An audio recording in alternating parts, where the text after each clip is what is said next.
नमस्कार, जय हिंद, वंदे मातरम। एग्रीडोज बाय पीके में आपका स्वागत है। मैं प्रदीप कुमार चौटाला और आज हम पुनः कल वाले टॉपिक केले की खेती का विस्तार से अध्ययन करेंगे। कल हमने केले की खेती के बारे में सामान्य परिचय के अंदर पढ़ा था कि केले का बोटनिकल नेम क्या है, मुसा पैराडिसिया का, मुजेसी फैमिली, गुणसूत्रों की संख्या, वो सारी चीजें हमने कल केले के बारे में पढ़ ली थी। आज अपने पढ़ेंगे उनकी जलवायु, मृदा, उन्नतशील किस्में, यानी जो सुपरवाइजर में महत्वपूर्ण क्वेश्चन है, जैसे उन्नतशील किस्में कौन सी हैं, कैसे धूम्रोपचार किया जाता है केले में, वो सारी बातें आज अपने पढ़ेंगे। तो चलिए शुरू करते हैं। आज अपने बात करेंगे सबसे पहले केले के अंदर जलवायु के बारे में। किसके बारे में बोलो? जलवायु के बारे में। जलवायु यानी क्लाइमेट, यानी कैसी जलवायु के अंदर केले को लगाया जाना चाहिए। जलवायु के लिए चाहिए राजा आर्द्र व उष्णकटिबंधीय, आर्द्र व उष्णकटिबंधीय जलवायु होनी चाहिए। इसके अलावा अगर तापमान, टेम्परेचर की बात की जाए, टेम्परेचर की अगर केले में बात की जाए तो 20 से 30 डिग्री सेल्सियस उत्तम टेम्परेचर माना जाता है।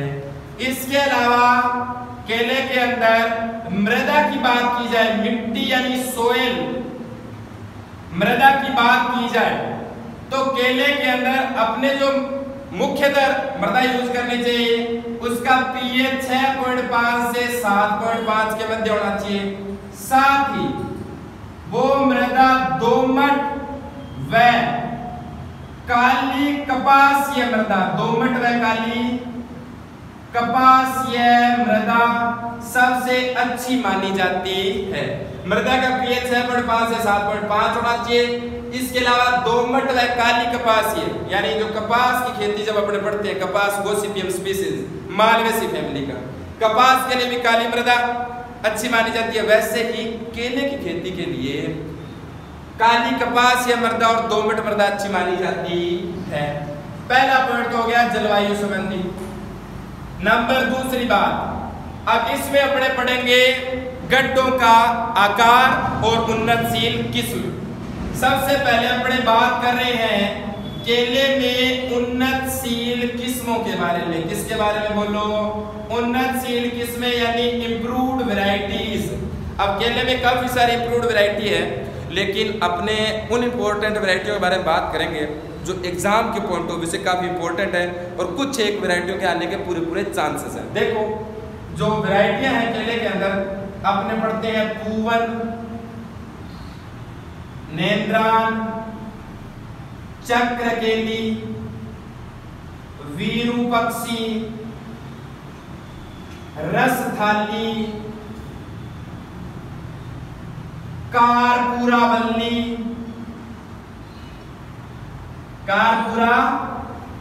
कारपूरावल्ली, डवार्फ कवेंडिस,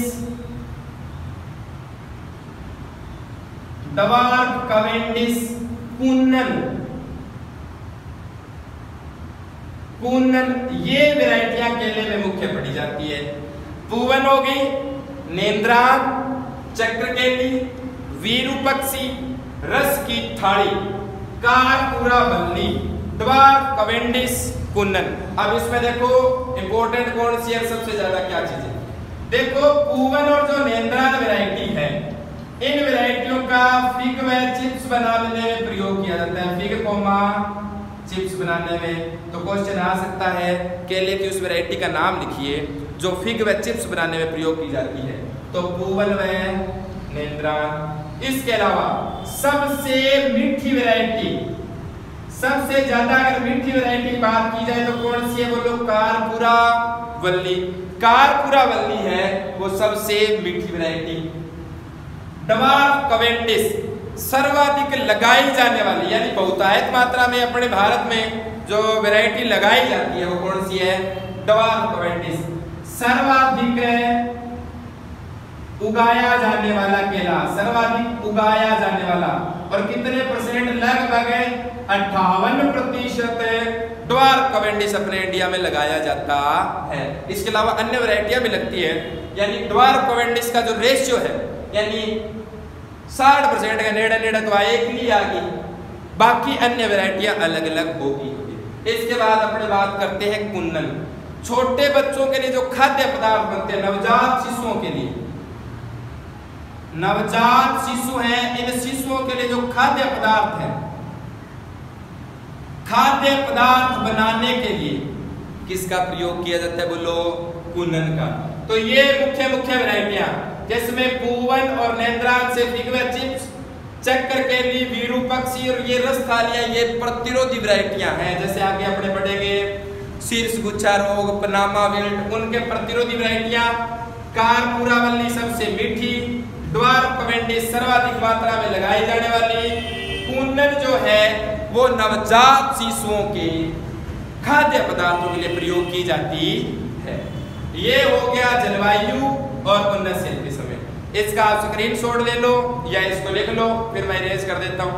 इसके साथ अगर अपने बात करें नेक्स्ट वैरायटी के बारे में या नेक्स्ट पॉइंट के बारे में, जलवायु तापमान अपना हो गया। इसके बाद अपने पढ़ते हैं गड्ढों का आकार, लगाने का समय, कब लगाना चाहिए, कैसे गड्ढे बनाने चाहिए, वो सारी चीजें अपने इसमें पढ़ेंगे कि गड्ढों का आकार क्या रखेंगे अपने, कौन कौन से गड्ढे हैं, कितना आकार रहता है। देखो सबसे पहले अपने देखते हैं गड्ढों का आकार, पिट की shape and size, shape and size of pit. देखो केले के अंदर अपने सघन बागवानी करनी है। कैसी बागवानी? सघन बागवानी का मतलब जब पौधे बहुत पास पास लगाए जाते हैं, जैसे षटभुजाकार विधि, पंचभुजाकार विधि, इनमें क्या होते हैं बहुत ज्यादा सघन बागवानी की जाती है। सघन बागवानी करनी है तब तो आकार रखते हैं अपने 30 × 30 × 30। और ध्यान रखना राजा, यूनिट जो लगाओगे वो क्या लगानी है? सेंटीमीटर लगानी है, मीटर मत कर देना। 30 मीटर तो फिर समझ गए 30 मीटर कितना होगा, पूरा खेत में दर्द पटीजिएगा। 30 मीटर मतलब नहीं करना है, 30 × 30 × 30 सेंटीमीटर रहेगा। इसका इकाई आपको क्या रखनी है? सेंटीमीटर। अगर सामान्य देखा जाए, सामान्य गड्ढों का आकार देखा जाए, तब अपने रखते हैं 50 × 50 × 50 सेंटीमीटर। देखो ये जब बात आती है, इसके लिए आप एक चीज और समझो, इस साइड में अपने जब बागवानी के अंदर पौधे लगाते हैं तो अलग अलग गड्ढों के आकार रखेंगे। देखो 3 प्रकार के पौधे होंगे। एक तो राजा होंगे बड़े आकार के, कैसे बोलो? बड़े आकार। बड़े आकार के पौधों के लिए 1 × 1 × 1 मीटर, जैसे आम कटहल अपने रखते हैं ना, ये गड्ढों का आकार रखेंगे बड़े पौधों के लिए। जो मध्यम होंगे राजा, मध्यम के लिए रखते हैं अपने 75 × 75 सेंटीमीटर। अब यहाँ सेंटीमीटर करेंगे, मीटर नहीं कर देंगे, ये बात ध्यान रखना। 75 × 75 × 75 सेंटीमीटर रखेंगे। और तीसरा जो नंबर रह जाता है वो रहेंगे छोटे पौधे। छोटों में अपने क्या रखेंगे बोलो? 50 × 50 × 50 वही सेंटीमीटर। अगर इनको मीटर में कन्वर्ट होगा तो 0.75 × 0.75 × 0.75 सेंटीमीटर, 0.50 0.50 0.50 ऐसे करना पड़ेगा आपको, मीटर में कन्वर्ट करना पड़ेगा। तो पर लगभग ये सेंटीमीटर में ही आएंगे। बड़े आकार के लिए 1 × 1 × 1 मीटर, मध्यम आकार के लिए 75 × 75 × 75 सेंटीमीटर। छोटे ये सामान्य है, केले से संबंधित नहीं है, ये जनरल अलग चीज जो उद्यान विज्ञान में अपने पौधे लगाएंगे उनमें। और केलों में अपने 2 रखेंगे। सघन बागवानी के अंदर अपने रखते हैं 30 × 30 × 30 है। और जो सामान्यतः अगर बागवानी करनी है तब 50 × 50 × 50 सेंटीमीटर रखा जाता है।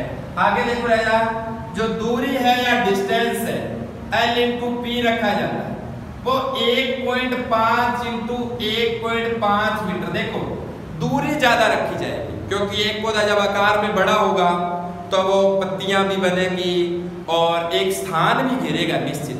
ऐसी स्थिति में दूरी भी रखी जाती है 1.5 × 1.5 मीटर। ये सामान्य चीजें आती है गड्ढों के आकार में। सघन बागवानी में इतनी सामान्य तो जो रखते हैं वो 50 × 50 × 50 और दूरी रखेंगे वो कितनी रखेंगे 1.5 × 1.5 मीटर। ये आ गई जलवायु होगी, मृदा आ गई, उन्नतशील किस्में आ गई, गड्ढों का आकार आ गया। अब आता है मुख्य इंपोर्टेंट बात। अब गड्ढे अपनों ने डिगिंग कर ली, गड्ढों की खुदाई कर ली, अब पौधे का प्रतिरोपण तो करना पड़ेगा। अब प्रतिरोपण के लिए कैसा प्रवर्धन का प्रयोग करना है, कौन सा प्रोपागेशन अपनाना है वो देखिए आप। और मोस्ट इंपोर्टेंट जहां से प्रश्न बनने के पूरे चांस है वो प्रवर्धन ही है। देखो कि प्रवर्धन कैसे करना है, इतनी बात समझ आ गई। ये नोट कर लो, ये नोट कर लो, स्क्रीनशॉट ले लो। आगे देखो, गड्ढों के आकार के बाद बात करते हैं राजा प्रवर्धन की। किसकी बोलो? प्रवर्धन यानी प्रोपागेशन। प्रवर्धन की बात करेंगे, प्रोपागेशन। देखो केले के अंदर अपने सामान्यतः जो प्रवर्धन करेंगे वो अलैंगिक होगा। अलैंगिक मतलब वो देखे कायिक भाग या तो जड़ तना या पत्ती, ऐसे कायिक भाग होते हैं। यहाँ जो केले के अंदर अपने प्रयोग करेंगे उसका प्रवर्धन में सबसे पहला पर्सन यही पर्सन है। किसका प्रयोग करेंगे बोलो? सकर्स का। क्वेश्चन आएगा एग्जाम में सीधा सिंपल, केले में प्रवर्धन किसके थ्रू होता है? ऑप्शन आएगा बीज द्वारा, कलम द्वारा, तने द्वारा, सकर्स द्वारा, जड़ द्वारा, ऐसे अलग अलग ऑप्शन मिलेंगे अपने को बहुत सारे। पर अपने जो ध्यान रखना है वो कैसा प्रवर्धन है? सकर्स के थ्रू। सकर्स कितने प्रकार के हैं? सबसे पहले तो ये बताओ, सकर्स अपने हैं दो प्रकार के। एक तो है राजा स्वोर्ड सकर्स। कौन सा? Sword suckers. और एक है वोटर सकर्स। अरे बोलो भैया, स्वोर्ड सकर्स बोलो भैया, मतलब आपको ही बोलना है, क्लास में कोई और नहीं बैठा, आप ही हो, है ना? स्वोर्ड सकर्स और है वोटर सकर्स। स्वोर्ड सकर्स को नुकीली पत्ती या तलवार सकर्स भी कहते हैं। नुकीली पत्ती वाले, लंबी पत्ती वाले या तलवार सकर्स भी कहेंगे। वाटर सकर्स ये नुकीली या तलवार है, तो वाटर सकर्स कौन से बन जाएंगे भैया? चौड़ी पत्ती वाले सकर्स बनते हैं। अब पेपर में प्रश्न आता है, मुख्य प्रश्न, पहला प्रश्न तो ये केले में प्रवर्धन किसके थ्रू बोलोगे? सकर्स। दूसरा, इस सकर्स में किसका प्रयोग करेंगे? तब एक तो अपने पास स्वार्ड, एक वाटर है, अपने किसका चुनाव करेंगे बोलो?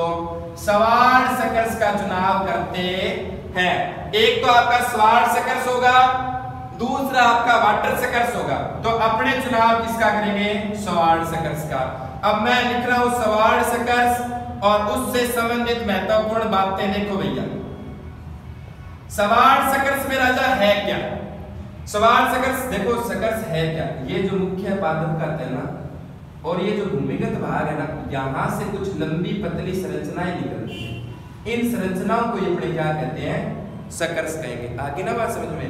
मुख्य जो तना है, इस तने के पास से अनेक, तने का पास मतलब ये जड़ वाला जो क्षेत्र, यहाँ से अनेक सकर्स निकलेंगे, इनको सकर्स बोलेंगे। अपने बात करें स्वार्ड सकर्स, पहली बात इसे नुकीली पत्ती या तलवार सकर्स कहेंगे। पहली बात तो ये ध्यान रखिए, जो पत्ती की लेंथ है इसमें वो होती है राजा, पत्ती की लंबाई 45 से 60 सेंटीमीटर। ये है पत्ती की लंबाई, किसमें? स्वार्ड सकर्स में। दूसरी बात आती है इसका वजन। ये सबसे इंपॉर्टेंट बात है भैया, स्वार्ड सकर्स की सबसे महत्वपूर्ण बात कि स्वार्ड सकर्स का वजन कितना है? वेट ऑफ स्वार्ड सकर्स, वजन है राजा 500 से 750 ग्राम। 500 से 750 ग्राम क्या है इसका वजन। तीसरी और महत्वपूर्ण बात है इसकी आयु, यानी सकर्स की एज कितनी होनी चाहिए? कम से कम 3 माह। ये जो सकर्स है कम से कम 3 माह पुराना होना चाहिए, कम से कम 3 माह का हो जाए।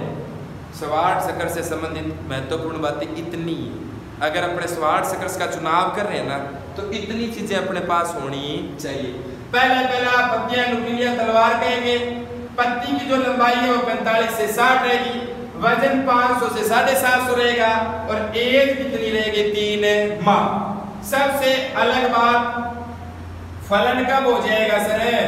फलन इसके अंदर 11 से 12 माह में हो जाएगा, 11 से 12। अपने कहा था ना केला 1 वर्षीय है, तो पुष्पन के फूल लगने के 5 माह बाद फलन होता है और अपने जैसे सवाल सकर्स में पुष्पन हो गया उसके 5 माह बाद, मतलब 1 साल के अंदर अंदर फ्लावरिंग फ्रूटिंग सारी, और उसके बाद काट भी दिया जाएगा। अच्छा, नाम याद आ गया, तुड़ाई के बाद इसको काट देंगे, उसे क्या कहते हैं? केले के अंदर फल आपने तोड़े, तोड़ने के बाद उसको तने से काट दिया, इसे क्या कहते हैं? मेटोकिंग कहते हैं, मेटोकिंग। तुड़ाई के तुरंत बाद, तुड़ाई के तुरंत बाद कटाई। कटाई यानी कटाई का मतलब काट देना, तने के पास से काट देना, उसे कहते हैं मेटोकिंग। ये शब्दावली है। और 500 750 ग्राम वजन और एज। फलन हो गया 11 से 12। तो आप कहोगे सर फिर वाटर सकर्स में, वाटर सकर्स का अपने यूज नहीं करते, तो कितने माह बाद फलन? ये कम से कम 15 माह बाद फलन देना, मतलब 15 माह लग जाएंगे फलन के अंदर। यहाँ फलन हो जाएगा 11 से 12 में और यहाँ किसका हो रहा है? 15 माह में। तो यहाँ तो लेट हो रहा है ना, अपने तो उपयोग में वो करेंगे तो अपने को ज्यादा से ज्यादा प्रोडक्शन मिले और जल्दी मिले। तो जल्दी कौन दे रहे हैं आपको? Sword suckers. तो स्वार्ट सकर्स में इतनी बातें हैं, ये इंपॉर्टेंट है, ये आप लिख लीजिए या इसका स्क्रीनशॉट ले लो। आगे बात समझ में, ये तो हो गया प्रोपागेशन। प्रोपागेशन हो गया, मुख्य जो बिंदु है वो यही है प्रोपागेशन। अब अपने बात करते हैं इसकी तुड़ाई व उपज कि केले की तुड़ाई कितनी होती है, उपज कितनी, बहुत सारी की सारी बातें अपने करेंगे। देखो भैया, अब लास्ट इसके अंदर टॉपिक आता है तुड़ाई व उपज का। केले के अंदर अपने बात करते हैं तुड़ाई व उपज। देखो अभी अपने स्वार्ट सकर्स में एक बात करी थी, 11 से 12 माह में फलन हो जाएगा। ये बात स्वार्ट सकर्स के लिए लागू होती है राजा, स्वार्ट सकर्स के लिए। अरे बोलो भैया, किसके लिए? Sword suckers. अच्छा, पुष्पन के, पुष्पन मतलब आफ्टर फ्लावरिंग, पुष्पन के 5 माह बाद, कितने माह बाद है? 5 माह बाद क्या हो जाएगा? फलन हो जाएगा भैया, फ्रूटिंग। मतलब पुष्पन लग गए, फूल हो गया, फ्लावरिंग कंडीशन, उसके 5 माह यानी फूलों के 5 माह बाद अपने पास फलन है, मतलब लगभग 11 से 12, 1 साल पूरा पूरा लगेगा, फलन हो जाएगा। अच्छा, इसके बाद उपज की बात की जाए, अगर उपज की बात की जाए तो 30 से 40 टन प्रति हेक्टेयर, 30 से 40 टन प्रति हेक्टेयर अपने पास इसकी उपज प्राप्त होती है। 30 से 40 टन अपने पास उपज है पुष्पन के बाद। हाँ, अब आती है तुड़ाई का समय, यानी तुड़ाई कब की जाती है? तुड़ाई के लिए जो समय है वो अप्रैल से सितंबर माह। अप्रैल से कौन सा माह बोलो भैया? सितंबर माह के अंदर अपने केले की क्या कर देते हैं बोलो? तुड़ाई कर देते हैं। 11 से 12 माह में फलन को केवल ये नाम लिखो, तब है कहीं तुम कह दो भाई जी वाटर सकर्स जी, वाटर सकर्स 11 से 12 नहीं होगी, वो 15 माह होगी। पुष्पन 5 माह बाद फलन है, 30 से 40 क्विंटल पर हेक्टेयर है और तुड़ाई अप्रैल से सितंबर माह में इसकी तुड़ाई करनी चाहिए। ये तो बातें होंगी केले में तुड़ाई, उपज, उसकी जलवायु, ये सारी बातें तो अपने कर ली। अब इसके अंदर कुछ अन्य बातें और देखिए, इतना कर लिया ना? अरे बोलो भैया। हाँ, आगे देखिए।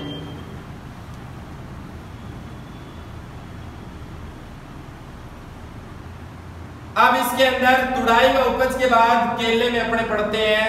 अच्छा, एक बात और, केला मुझे बताओ क्लाइमेट्रिक फ्रूट है कि नॉन क्लाइमेट्रिक? ये बात कमेंट सेक्शन में लिखोगे।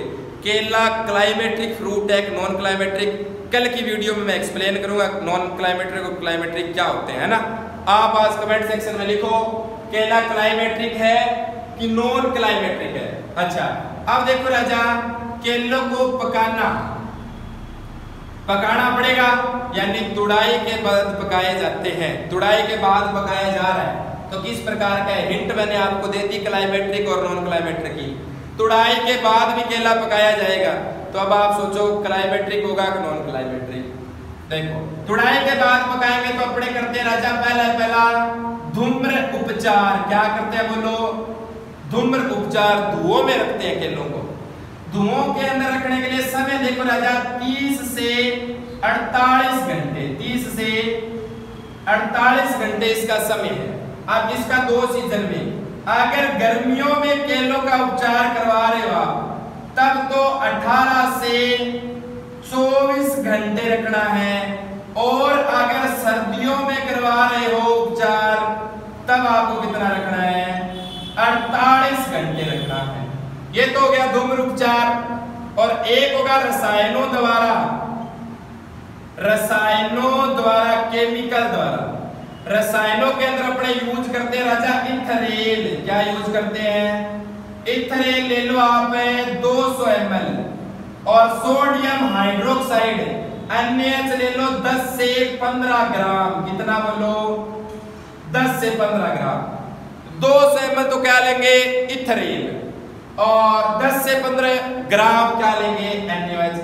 इन दोनों से केलों को जब उपचारित किया जाता है इनके सॉल्यूशन से, 48 घंटों में केले पककर क्या हो जाएंगे? तैयार। आप कह दो कि नहीं सर 48 घंटे तो टेप ज्यादा ले लिया, और जल्दी करवाना है तो इथरेल की मात्रा ले लो राजा 1000 ppm। ppm का पूरा नाम पार्ट पर मिलियन, 10 लाखवां हिस्सा। 1000 ppm के घोल से केले को रखो आप 24 घंटे, रात रखा दिन के तैयार। तो चक्को 1000 ppm में इथरेल का प्रयोग करो और केले पककर तैयार। मात्रा ध्यान रखना राजा।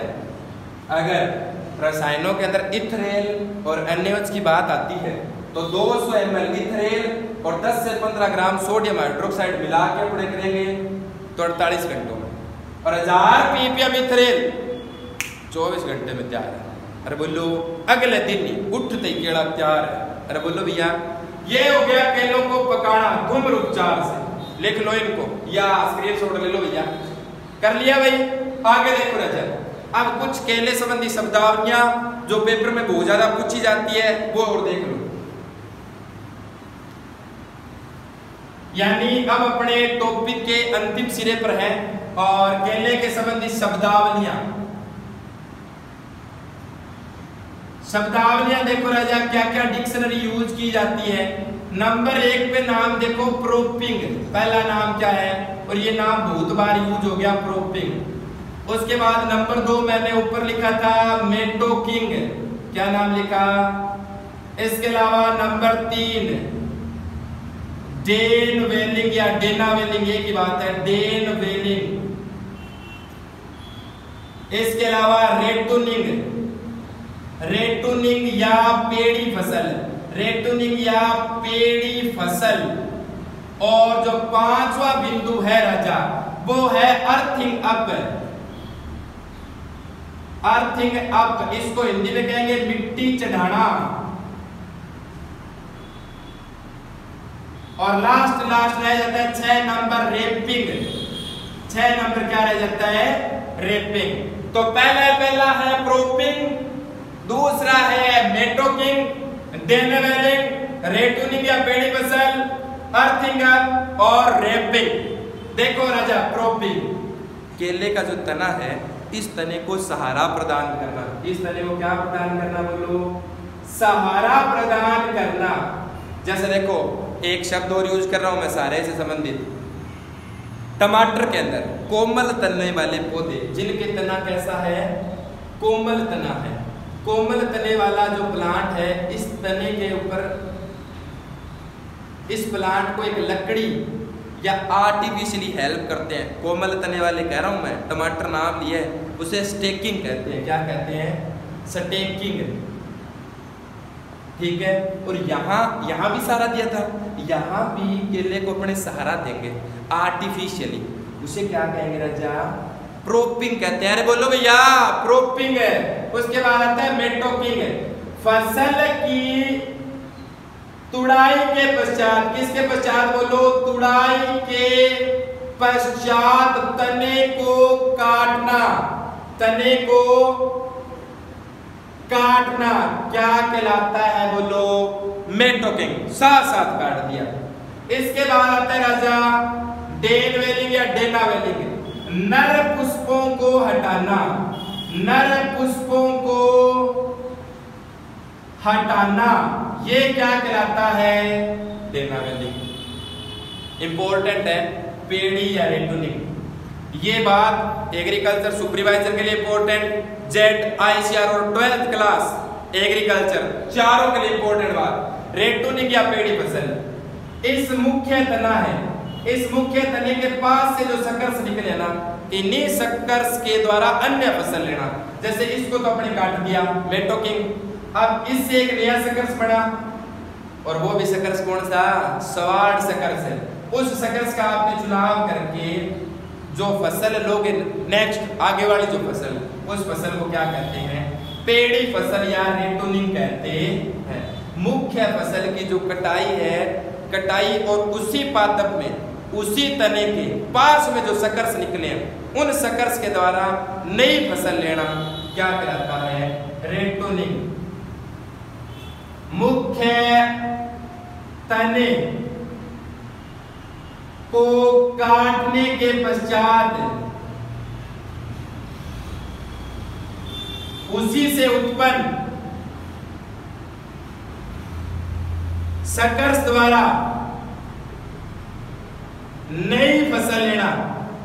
तना है वो, उस तने को काट दिया, उससे जो सकर्स निकले उसी से ले रहे हैं, उसे क्या कहते हैं? रेटूनिंग या पेड़ी। अब आते हैं अर्थिंग अप या मिट्टी चढ़ाना। जब केला 2 से 3 माह का हो जाए तो इसका जो तना है मुख्य, इस तने के चारों तरफ अपने मिट्टी लगाते हैं, ताकि जो जड़ें बन रही हैं, सकर्स बन रहे हैं, वो उन मिट्टी से निकल सके और पौधे को सहारा मिल सके। और जो जल जा रहा है वो जल डायरेक्ट तने के संपर्क में ना आए, अन्यथा आर्द्र गलन, डंपिंग ऑफ भी हो जाता है, तना गड़ जाएगा भैया। तो 2 से 3 माह का जब केड़ा हो जाए, आयु ध्यान रखना केड़े की, 2 से 3 माह का हो जाए तो मुख्य जो तना है इसके चारों तरफ मिट्टी लगाना क्या कहलाता है? अर्थिंग अप कहलाता है। क्या कहलाता है बोलो?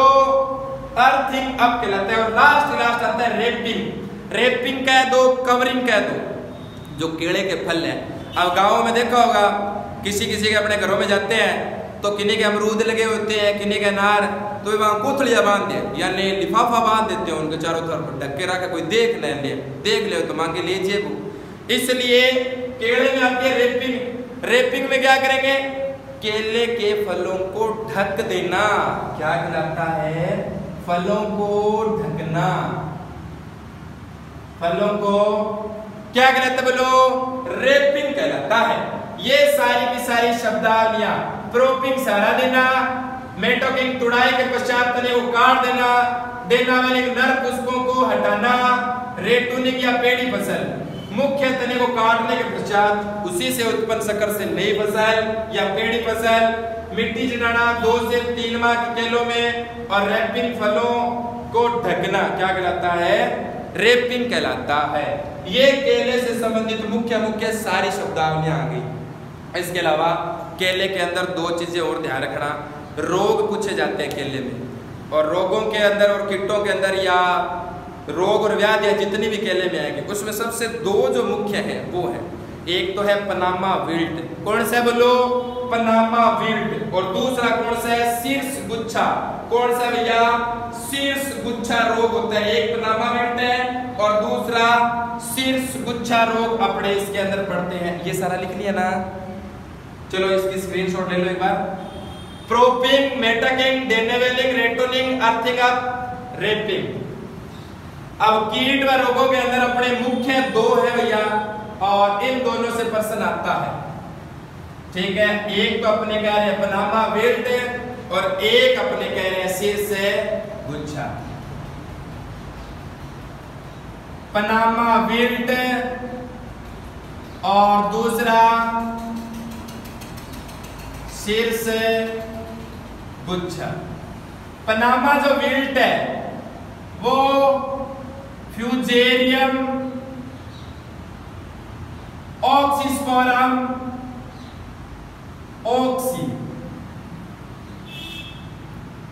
ऑक्सीस्पोरम क्यूबेंस कवक के द्वारा, फ्यूजेरियम ऑक्सीस्पोरम क्यूबेंस कवक के द्वारा पनामा विल्ट है। ये ध्यान रखना, पेपर में प्रश्न आया पनामा विल्ट का संबंध कवक से। शीर्ष गुच्छा का संबंध किससे है? विषाणु से। किससे? विषाणु से। पैलेंटोमिया निग्रोनवोर्सा है ना, इसके थ्रू होता है पैलेंटोमिया निग्रोनवोर्सा विषाणु। लेकिन वाहक कौन है? ये प्रश्न इंपॉर्टेंट यहां से बढ़ेगा। इसका वाहक होता है माहू कीट। किसके द्वारा फैलेगा? ट्रांसमिशन किसके द्वारा? जो इसका परिवहन करने वाला है वो कौन है? माहू कीट।